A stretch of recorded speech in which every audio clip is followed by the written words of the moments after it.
A wealthy man met a disadvantaged woman in the most unlikely place, and what happened next changed both their lives forever.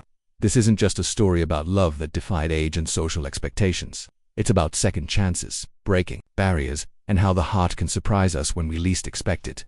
Before we begin, comment below and tell us where you're watching from, because this is one love story you'll never forget. Tyler Anderson had grown up in the suburbs of Boston, surrounded by the promise of bright futures and carefully planned paths. At 24, he was charismatic, ambitious, and confident, the kind of man who attracted attention wherever he went. He had a smile that made people trust him and a restlessness that drove him to chase opportunities.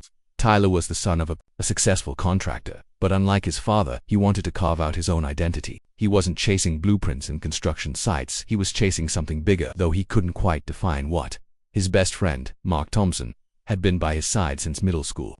They had weathered awkward teenage years together, shared their first beers in college dorm rooms, and even supported each other through heartbreaks. Mark was steady, reliable, and more grounded than Tyler. But there was one part of Mark's life Tyler had always carefully kept at arm's length. His mother, Rachel Thompson, was 42, though she carried herself with the kind of grace and sensuality that made age irrelevant. She was striking long chestnut hair, curves that turned heads, and an effortless confidence that came from surviving life's storms. Rachel had raised Mark largely on her own after her husband walked out years ago. She was tough, resilient, and resourceful, juggling 2 jobs to keep her small family afloat. What set her apart wasn't just her beauty, it was her refusal to crumble under the weight of disappointment. Tyler had always respected her, but he couldn't deny that every time he stopped by Mark's house, he found himself stealing glances at her. The way her laugh filled the room, the way she carried herself in heels that clicked confidently against the hardwood floor, the way her green eyes seemed to see straight through people. She was his friend's mother, off limits, forbidden, impossible. At least, that's what he told himself. One summer evening, the 3 of them found themselves gathered in the Thompsons' modest backyard. Mark was grilling burgers, Tyler was sipping a beer, and Rachel was moving between the kitchen and the patio with a glass of wine in hand. The golden glow of sunset fell over her as she leaned against the railing, looking every bit like she belonged in a different world than the small house behind her. "Mom, sit down, relax for once," Mark teased. Rachel rolled her eyes but smiled, settling into a chair across from Tyler. Their eyes met, and for a second too long neither of them looked away. "So, Tyler," Rachel said, her voice smooth and teasing, "were you still trying to save the world, or have you settled into one of those serious jobs everyone's parents keep bragging about?" He chuckled, caught off guard by the way her gaze lingered on him. "Still figuring it out," he admitted. "Guess I'm not built for the straight path." Her smile deepened, and Tyler felt something stir in him, a connection, unspoken but undeniable. That night, long after Mark had gone upstairs, Tyler stayed back to help Rachel clean up. The kitchen felt smaller, with just the 2 of them in it. The clinking of dishes, the hum of the refrigerator, the quiet tension that filled the space, it all seemed louder. "You don't have to help," she said softly, drying a glass. "I don't mind," he replied. "Besides, I owe you more than a few dinners for how many times you fed me over the years." Rachel laughed, but there was something in her eyes, a flicker of vulnerability, or maybe recognition. "You've grown up, Tyler. Sometimes I forget you're not the kid who used to track mud through my house." "Trust me," he said with a half smile, "I'm not that kid anymore." The air shifted.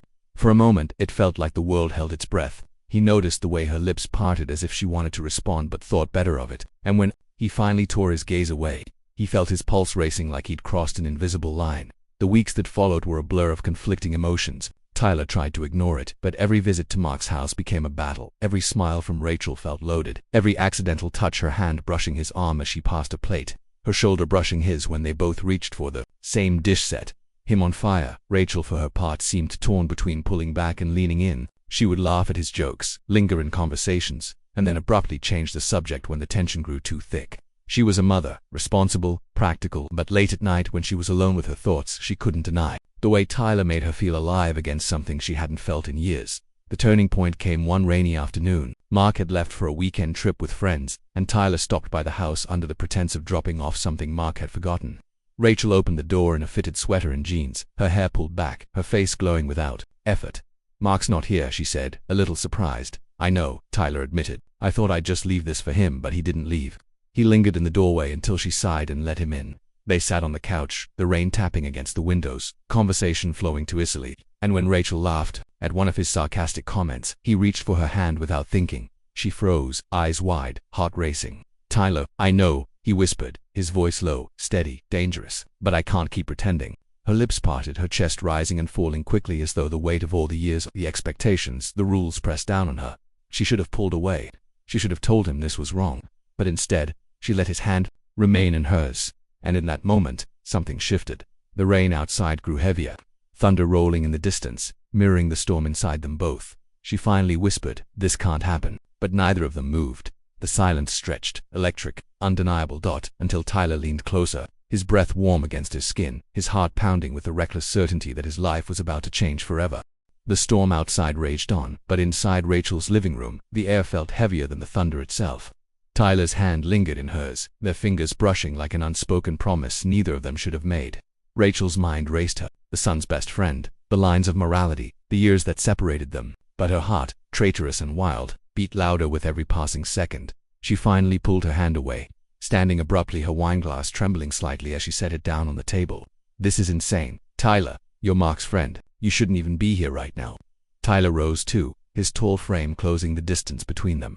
"I know it's crazy," he admitted, his voice low but filled with conviction, "but I can't stop thinking about you, Rachel, and I don't want to pretend anymore." She turned away, staring at the rain dripping down the glass panes. "You don't understand what you're asking. My life isn't glamorous. I'm not some fantasy. I'm a 42-year-old woman who works 2 jobs just to keep this roof over our heads. You deserve someone your age, someone who hasn't already lived half a lifetime." Tyler stepped closer, so near that she could feel the warmth radiating off him. "That's exactly why I can't ignore this. You're real. You're strong. You've been through things that would break most people, and you're still here. That's what I see when I look at you, Rachel. Not just beauty, but strength." Her eyes flicked toward him, vulnerable, caught between fear and longing. "And what about Mark? Do you realize what this would do to him if he ever found out?" The mention of her son hit him like a cold slap. Mark, his best friend, his brother and everything but blood. Tyler exhaled sharply, running a hand through his damp hair. "I'd never hurt him. You know that. But I can't lie to myself either." The tension thickened, heavy with the weight of the forbidden. Rachel shook her head, more at herself than at him, and moved toward the kitchen. "This conversation is over. Please, Tyler, just go." He hesitated, then picked up his jacket. "All right," he said softly, though his eyes still burned with unspoken words, "but this isn't the end. You feel it too, Rachel. Don't tell me you don't." When the door closed behind him, Rachel collapsed against the counter, pressing her palms to the cool surface as if it could steady the storm inside her. She whispered to herself, "What am I doing for the next few days?" She buried herself in work, convincing herself that Tyler's words had been nothing more than youthful impulse. But fate had other plans. The following weekend, Mark invited Tyler over again, and Rachel couldn't avoid him. They gathered in the backyard like they always had, burgers sizzling on the grill, laughter filling the evening air. Rachel tried to act normal, but every time her eyes drifted to Tyler, she remembered the way his hand had felt in hers at one point. Mark left to grab something from the garage, leaving Rachel and Tyler alone on the patio. The silence was deafening. Tyler leaned casually against the railing, his gaze fixed on her. "You're avoiding me," he murmured. "I'm protecting both of us," she replied, her voice firm though her hands trembled. He stepped closer, lowering his voice. "You can push me away, Rachel, but it won't change what's between us." Her chest tightened. She wanted to argue, to dismiss him, but the truth was carved into every rapid heartbeat. She wanted him to. Later that night, after Mark had gone. Upstairs, Rachel was cleaning up when Tyler appeared in the kitchen doorway. "Let me help," he said, echoing that night of the storm. She froze, dish in hand. The déjà vu was overwhelming. "Tyler," he closed the distance slowly, deliberately. "Tell me to stop, and I will. But if you don't," her breath caught. The room shrank, the hum of the refrigerator a faint background to the pounding of her pulse. His nearness made her dizzy, made her feel alive in a way she hadn't in years. "I can't do this," she whispered. But even as she spoke, she didn't step back. His hand brushed hers as he reached for the dish, their fingers lingering in silent defiance of her words. Their eyes locked. The truth laid bare desire, fear, and the inevitability of something they could no longer control. Rachel's voice trembled. "You're playing with fire. Then let it burn," he murmured, his lips so close she could feel the warmth of his breath. And for the first time in years, Rachel let go of the rules, the expectations, the weight of what she was supposed to be. She let herself feel. Their lips met, soft at first, then deeper, hungrier, as though the weeks of tension had erupted in one unstoppable flame. Rachel knew she should pull away, that every second of this kiss was a betrayal of boundaries, but instead, she let herself melt into it, and just as the moment reached its peak, the sound of footsteps creaked on the stairs. Above they broke apart instantly, breathless, guilty, both frozen as Mark's voice called out, "Hey Mom, Tyler, you guys still up?" The kitchen was silent except for their pounding hearts. Rachel looked at Tyler, her eyes wide with panic. He swallowed hard, whispering, "We can't get caught." Mark's footsteps drew closer. Rachel's world spun as she realized just how fragile the line they had crossed truly was and how easily everything could come crashing down. Rachel's heart pounded so hard she thought it might leap out of her chest. Tyler stood close enough that she could still feel the warmth of his lips, but the sound of Mark's footsteps snapped her back into reality. She shoved a dish towel into Tyler's hands, her voice trembling but urgent. "Dry the plates now." Seconds later, Mark appeared in the kitchen, yawning, his hair messy from lounging. "You two still cleaning up?" he asked casually, completely unaware of the fire that had nearly consumed the room moments before. Tyler forced a grin, trying to look relaxed as he wiped the plate in his hand. "Yeah, your mom's a slave driver," he joked lightly. Rachel shot him a sharp look, but Mark just laughed. "Well, don't let her rope you into it too often. Anyway, I'm heading to bed. Night, guys." When he disappeared upstairs, silence flooded the room once again. Tyler's eyes found Rachel's, but she shook her head fiercely, her chest still heaving. This can't happen again. It can't. But the taste of his lips lingered, and deep down they both knew her words were a flimsy shield against what's already unraveling. In the days that followed, Rachel tried to avoid him. She worked double shifts, kept conversations with Tyler short, and reminded herself of everything she stood to lose. But desire had a way of finding cracks in her resolve. One evening, Tyler texted Mark about plans, only to learn his friend was stuck at a late shift. Rachel was home alone. Against her better judgment, she opened the door when Tyler showed up. "I thought you and Mark," she began, her tone sharp. "Mark's at work." Tyler cut in, his voice steady, eyes locked on hers. "I came to see you." Her breath hitched. "You can't just show up here like this." "I had to," he said, "because pretending the other night didn't happen is driving me insane." She crossed her arms, fighting the pull of his presence. "Do you have any idea what's at stake? Mark is everything to me. If he finds out—" "I know," Tyler interrupted gently, stepping closer. "But, Rachel, I've never felt like this about anyone. You make me want to be better, to fight for something real. Don't tell me you don't feel it too." Her defenses faltered. Every word, every look, every ounce of conviction in his tone chipped away at the walls she had built around herself. She hated how much she wanted him. She hated how alive he made her feel. Before she could stop herself, her voice softened. "I don't know how to handle this." "Then let me," he whispered, brushing a loose strand of hair from her face. His fingers lingered at her cheek, and when she didn't move away, he leaned in. Their lips met again, this time slower, deeper, as if they both knew the danger and surrendered to it anyway. Rachel melted into him, her hands gripping his shirt, her body trembling with the force of emotions she had long buried. It wasn't just desire, it was the ache of years of loneliness, of sacrifice, of wanting something for herself for once. When they finally pulled apart, her eyes glistened. "This is wrong," she whispered. "Maybe," Tyler said, his thumb brushing her jaw, "but it feels right." Their stolen moments became a dangerous rhythm. A glance too long when Mark wasn't looking. A brush of hands when passing a plate. At dinner, late-night texts that made Rachel's heart race like she was a teenager again. But with each secret touch, the risk grew heavier. One Saturday, Mark invited Tyler to a pickup basketball game at the local gym. Rachel came to watch, more out of habit than anything. She sat on the bleachers, sipping a bottle of water, when her eyes locked with Tyler's across the court. Sweat glistened on his forehead, his smile wide as he scored, and for a heartbeat too long. He looked at her like she was the only person in the room. Rachel quickly looked away, her pulse racing. Did anyone else notice? After the game, while Mark showered in the locker room, Tyler slipped out into the parking lot where Rachel was waiting by her car. The evening sun cast a golden glow over her, and when she saw him approach, she whispered urgently, "You shouldn't be here." "I had to see you," he said, breathless from the game. Even just for a second, her eyes darted nervously toward the gym doors. "This is reckless." "Maybe I like reckless," he replied, stepping closer, lowering his voice. "Maybe I like you too much to care." Rachel's chest rose and fell rapidly. She wanted to scold him, to remind him of everything they risked. But when he leaned in, his lips brushing hers in the golden light, she couldn't resist. For that moment, the world disappeared until Mark's voice echoed in the distance. Calling Tyler's name, they sprang apart, Rachel's hand flying to her chest. Tyler squeezed her fingers once, a silent promise, before jogging back toward the gym. Rachel watched him go, her entire body trembling. She knew they were walking a tightrope, one wrong step away from disaster. And yet, as the echo of his kiss lingered on her lips, she couldn't deny the truth anymore. She was falling for him hard. Rachel lay awake that night, staring at the ceiling while the clock ticked past midnight. She told herself she had to stop, that whatever was happening with Tyler was dangerous. Yet every time she closed her eyes, she felt his lips again, heard his voice whispering her name, and it sent her heart racing. She had sacrificed so much for Mark, her youth, her dreams, her freedom. She'd promised herself she would never do anything to jeopardize the life she had built for him. But now, with Tyler, she felt a part of herself she thought had died years ago coming back to life. The next morning, she brewed coffee, trying to shake the thoughts from her mind. But fate had its own cruel sense of timing. Tyler showed up at the door with Mark, both of them laughing about a late-night poker game they had attended. Rachel froze when she saw him, but Tyler's smile didn't falter. His eyes flicked toward her briefly, a secret message hidden in plain sight, before he plopped down on the couch with Mark for the rest of the day. She danced on the edge of madness, pretending nothing was wrong while Tyler's presence pulled at her like gravity. That evening, Mark suggested they all go out to dinner.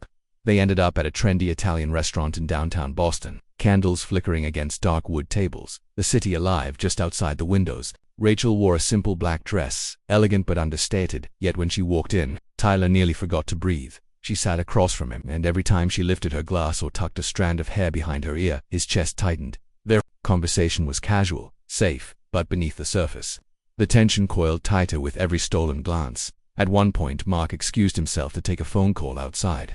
The moment the door closed, Tyler leaned forward, his voice barely above a whisper. "You look incredible tonight." Rachel's breath caught. "Stop, someone will notice." "No one's paying attention," he said, his eyes burning into hers. "Just me, always me." Her hand trembled as she adjusted her napkin, desperate to steady herself. "You're playing with fire again, and you keep letting me," he countered softly. Her lips parted to respond, but before she could, Mark returned, grinning and oblivious, and the fragile bubble burst weeks past.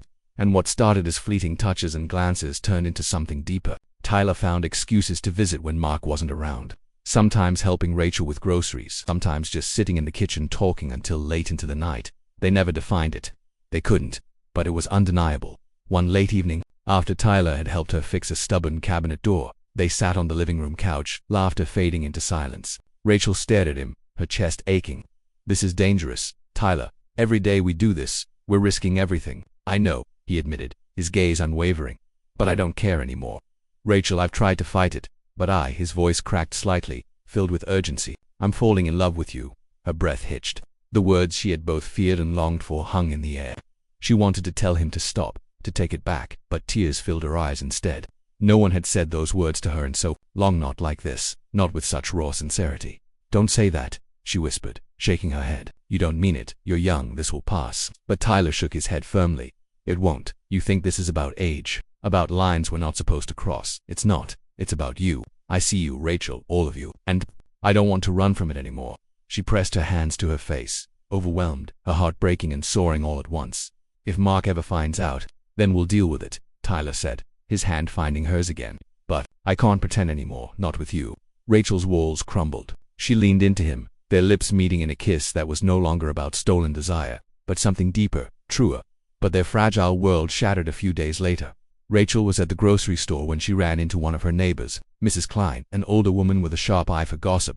The woman smiled knowingly as she glanced toward Tyler, who was loading bags into Rachel's car. My, you certainly don't waste time, do you, Rachel? That boy's a bit young, isn't he?" Rachel's stomach dropped, her face flushed, as she forced a polite laugh, brushing it off. "He's just helping me with groceries." But the glint in Mrs. Klein's eye told Rachel she wasn't convinced. And if the neighbor had noticed, how long before Mark did? That night, Rachel sat alone in her room, fear gripping her chest. She was falling in love with Tyler, but the walls around them were closing in. Every secret kiss, every stolen glance, every moment they shared, it was only a matter of time before someone else saw. And when that happened, there would be no going back. Rachel could barely concentrate at work the next day. Mrs. Klein's words echoed in her mind, each syllable dripping with judgment. If neighbors started whispering, if word reached Mark, everything would collapse. When she came home that evening, she found Tyler waiting on a porch, his hands shoved into his jacket pockets. His hair tousled from the wind. "Tyler," she hissed, glancing around the quiet street. "What are you doing here? Someone will see you. I don't care who." "He sees me," he said, his jaw tight. "I needed to see you." Her heart betrayed her with a violent thump. "You can't just show up like this." He stepped closer, lowering his voice. "Rachel, you've been avoiding me all week. I can't take it anymore. Tell me you don't want this, and I'll walk away." She opened her mouth, but no words came. Because the truth was written all over her. She did want this. She wanted him in ways that terrified her. Instead of answering, she unlocked the door and let him in. Inside, the tension was unbearable. Rachel paced the kitchen while Tyler leaned against the counter, watching her with a mix of frustration and yearning. "This is too dangerous," she said finally, her voice breaking. "I can't risk Mark hating me. I can't risk losing him." Tyler's expression softened, his voice gentler now. "You won't lose him. You've given him everything his whole life. Don't you think you deserve something for yourself?" Her throat tightened. No one had ever asked her that. No one had ever reminded her she was more than just a mother, more than just a woman keeping her family afloat. And then Tyler crossed the room, taking her hands in his. "Rachel, I'm not going anywhere. I love you, even if you can't say it back yet." I know you feel it too. Tears stung her eyes. She hated how right he was. Before she could stop herself, she pulled him into a kiss, hungry, desperate, filled with the ache of years of restraint finally breaking. Their bodies pressed close, the world outside dissolving when they finally broke apart. Rachel pressed her forehead to his chest, whispering, "What are we doing?" "Living," he said simply, wrapping his arms around her. Their romance deepened in secret. Stolen nights when Mark was out late. Quiet mornings when Tyler slipped out before dawn. They lived on the edge of discovery, each moment of passion, chased by the fear of being caught. But passion has a way of blurring reason. One Saturday afternoon, Mark invited Tyler to watch a football game. Rachel busied herself in the kitchen, pretending not to notice the way Tyler's eyes sought hers whenever Mark wasn't looking. At halftime, Mark ran out to pick up more snacks, leaving Tyler and Rachel alone. The second the door closed, Tyler was beside her, his lips claiming hers with urgency. "Tyler," she gasped, pulling back. "Mark could be back any second." "I don't care," he murmured, his hands on her waist. But just as their lips met again, the front door creaked open. Rachel shoved him away, heart in her throat. Mark walked in, arms full of bags. He frowned slightly. "Everything okay?" Rachel forced a smile.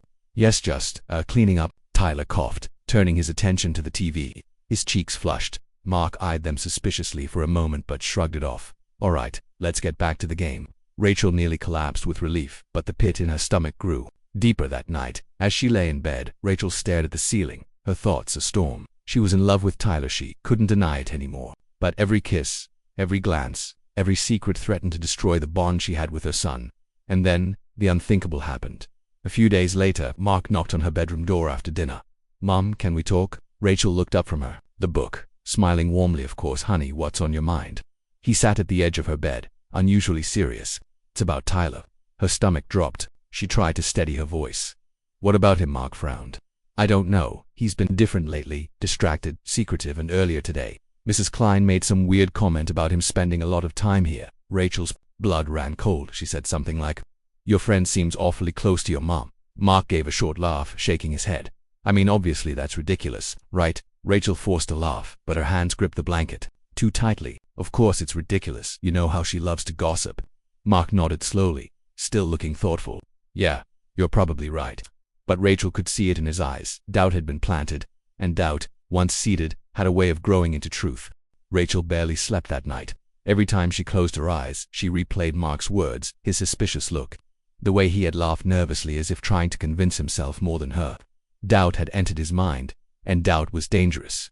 The next morning, she lingered over coffee, trying to shake off the anxiety gnawing at her. Tyler texted her, "Can I see you tonight?" She stared at the message for a long time before typing back, "Not safe." Mark starting to notice. Seconds later, his reply came, "I don't care, I need you." Her heart ached. She wanted him more than she had ever wanted anything. But every moment brought them closer to disaster. That evening, Tyler came over to watch the Celtics game with Mark. Rachel hovered in the kitchen, doing her best to avoid his eyes. But when she dared a glance, she found him watching her, his gaze heated, intense, the kind of look that made her knees weak. At halftime, Rachel slipped upstairs, needing space, needing air. A few minutes later, she heard quiet footsteps behind her. She turned to find Tyler at the end of the hallway, his eyes locked on hers. "Tyler," she whispered sharply. "What are you doing?" "Mark is downstairs." "I couldn't wait," he murmured, stepping closer. Her pulse thundered. "This is reckless. Everything about us is reckless," he whispered, pressing her gently against the wall. His lips brushed hers before she could stop him, sending a jolt of electricity through her. She kissed him back, breathless, until the sound of Mark's laughter floated up the stairs. They broke apart instantly, both trembling. Rachel pushed him away, her voice hoarse. "You have to stop doing this. If Mark catches us, then we tell him the truth," Tyler said, his jaw set. Rachel's stomach lurched. "No, we can't. Not yet." The truth came sooner than she feared. The following weekend, Mark suggested a road trip to Cape Cod. Rachel agreed, hoping the change of scenery would ease the tension. The three of them drove together, laughter filling the car, but beneath the surface, Rachel's nerves were raw. They stayed at a small seaside inn that night, after Mark went to bed. Rachel stepped out onto the balcony to breathe in the salty air. The moonlight shimmered across the waves, calm and endless, but her heart was anything but steady. She jumped when Tyler appeared at the sliding door. "Couldn't sleep," he said softly. "You shouldn't be here," she whispered, glancing toward Mark's room. But he joined her at the railing, the ocean breeze tangling his hair. "Rachel, I can't keep pretending I love you, and I know you love me too." Her chest tightened. "Tyler, no more hiding." He pressed, "No more stolen moments. I want more than this, don't you?" Tears welled in her eyes. She wanted it all, his arms, his love, his future. But the cost was terrifying. Before she could answer, A door creaked open. Mark's voice rang out, sleepy but sharp. "Mom, Tyler, what's going on out here?" Rachel's blood ran cold. She spun around, her heart slamming in her chest. Mark stood in the doorway, eyes narrowing as he took in the sight of them together under the moonlight. Too close, too familiar. "Are you kidding me?" he demanded, his voice cracking with anger. "Tell me this isn't what it looks like." Rachel's lips parted, but no words came. Tyler stepped forward, his face pale but resolute. "Mark, listen, don't you dare," Mark snapped, his fists clenching. His gaze flicked between them, betrayal flooding his expression. "You're my best friend, and you," he turned on his mother, his voice shaking. "You're my mom." Rachel reached out, her voice trembling. "Mark, please," but he stumbled back, shaking his head, pain etched across his face. "I can't believe this."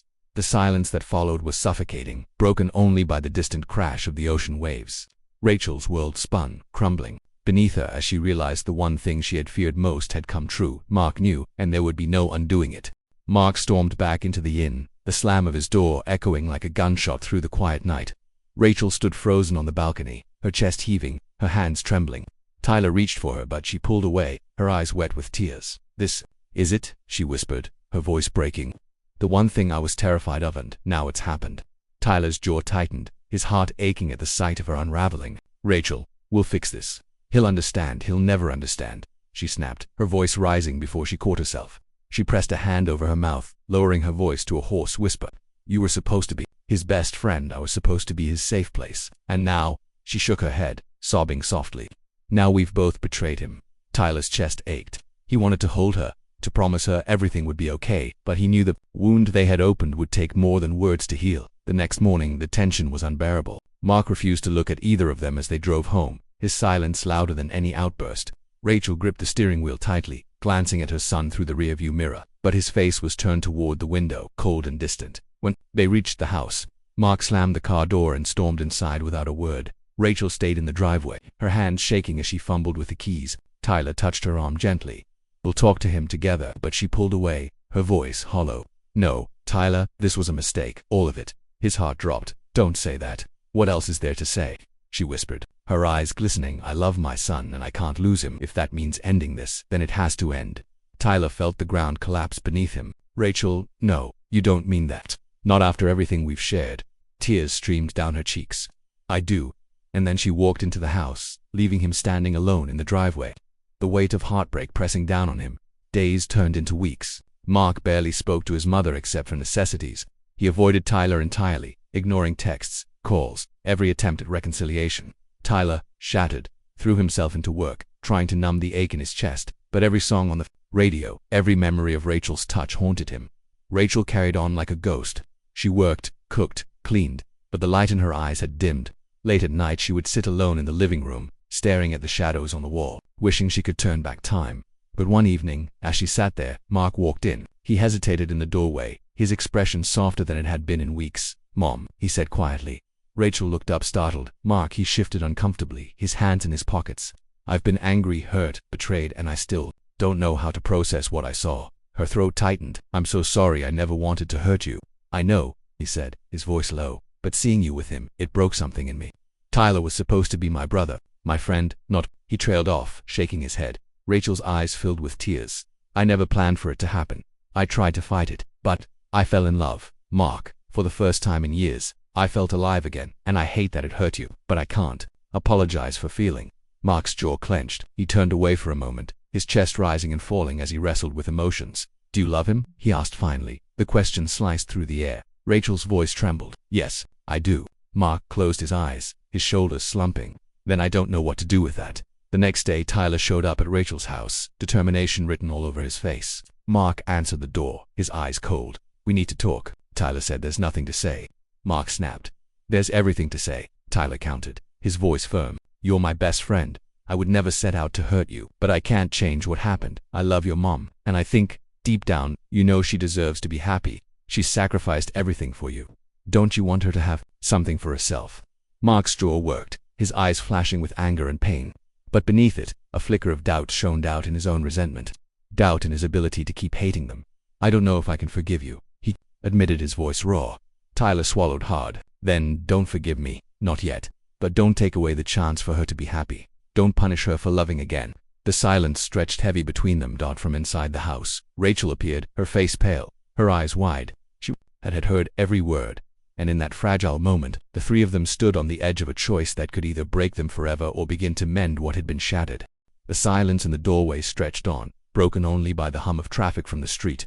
Rachel stood frozen, her hands clasped tightly in front of her as though she were holding herself together. Mark's chest rose and fell, his jaw tight, his eyes darting between his mother and his best friend. Finally, Rachel spoke, her voice trembling but steady enough to carry the weight of years of sacrifice. "Mark, I know this feels like a betrayal. I know I should have stopped it, but I didn't because I couldn't. Tyler reminded me I was more than just your mom, more than just someone trying to survive. For the first time in a long time, I felt like myself again." Mark swallowed hard, anger and hurt warring in his eyes. "You could have chosen anyone but him, my best friend, the one person I trusted the most." "I didn't choose him," Rachel whispered. "It just happened, and I never wanted you to find out this way." Tyler stepped forward, his voice firm. "Mark, I'll spend the rest of my life trying to earn your forgiveness, but I won't apologize for loving her. She deserves to be loved, and I swear, if you give me the chance, I'll take care of her with everything I have." For a long moment, Mark said nothing. Then, with a heavy sigh, he stepped back from the doorway. "I need time," he muttered. "I don't know how to look at either of you right now, but I don't want to lose my mom or my best friend, so maybe, someday, I can try to accept this, but not today." Rachel's tears fell silently as she nodded. "That's all I can ask." In the weeks that followed, the house felt quieter, but slowly, something shifted. Mark began to speak to his mother more, if only in small doses. Tyler respected the space, waiting patiently, proving his devotion not just to Rachel but to the fragile bond between the three of them. Rachel and Tyler no longer hid their feelings, though they moved carefully, aware that trust had to be rebuilt. Their love wasn't reckless anymore, it was deliberate. A choice made in the light instead of the shadows. One evening, months later, the three of them sat on the porch together. The summer air was warm, the sky painted in shades of gold and lavender. Mark leaned back in his chair, a beer in his hand, his expression softer than it had been in months. "You know," he said, glancing at Tyler, "I still think you're insane. But if you're really going to be in this, then you'd better not screw it up, because if you hurt her, I'll never forgive you." Tyler met his gaze, his voice steady. "I won't, I promise." Rachel smiled through her tears, reaching for her son's hand with one and Tyler's with the other. For the first time in what felt like forever, she allowed herself to believe that maybe, just maybe, love could heal what had been broken months later. Rachel and Tyler walked hand in hand along the Boston waterfront, the city lights sparkling against the water. Their journey had been complicated, messy, filled with fear and risk, but it had also been real. Rachel leaned into him, her voice soft. "Do you ever regret it, the way it all started?" Tyler shook his head, pressing a kiss to her temple. "Not for a second, because it led me to you." She smiled, her heart full, knowing she had chosen love, even when it seemed impossible. If you loved Rachel and Tyler's journey, rate this story from 0 to 10 in the comments and subscribe for more incredible tales of love against all odds. Don't forget to hit the notification bell so you never miss another story. Thank you for watching, and remember, sometimes the most unexpected love is the kind that saves us in the end.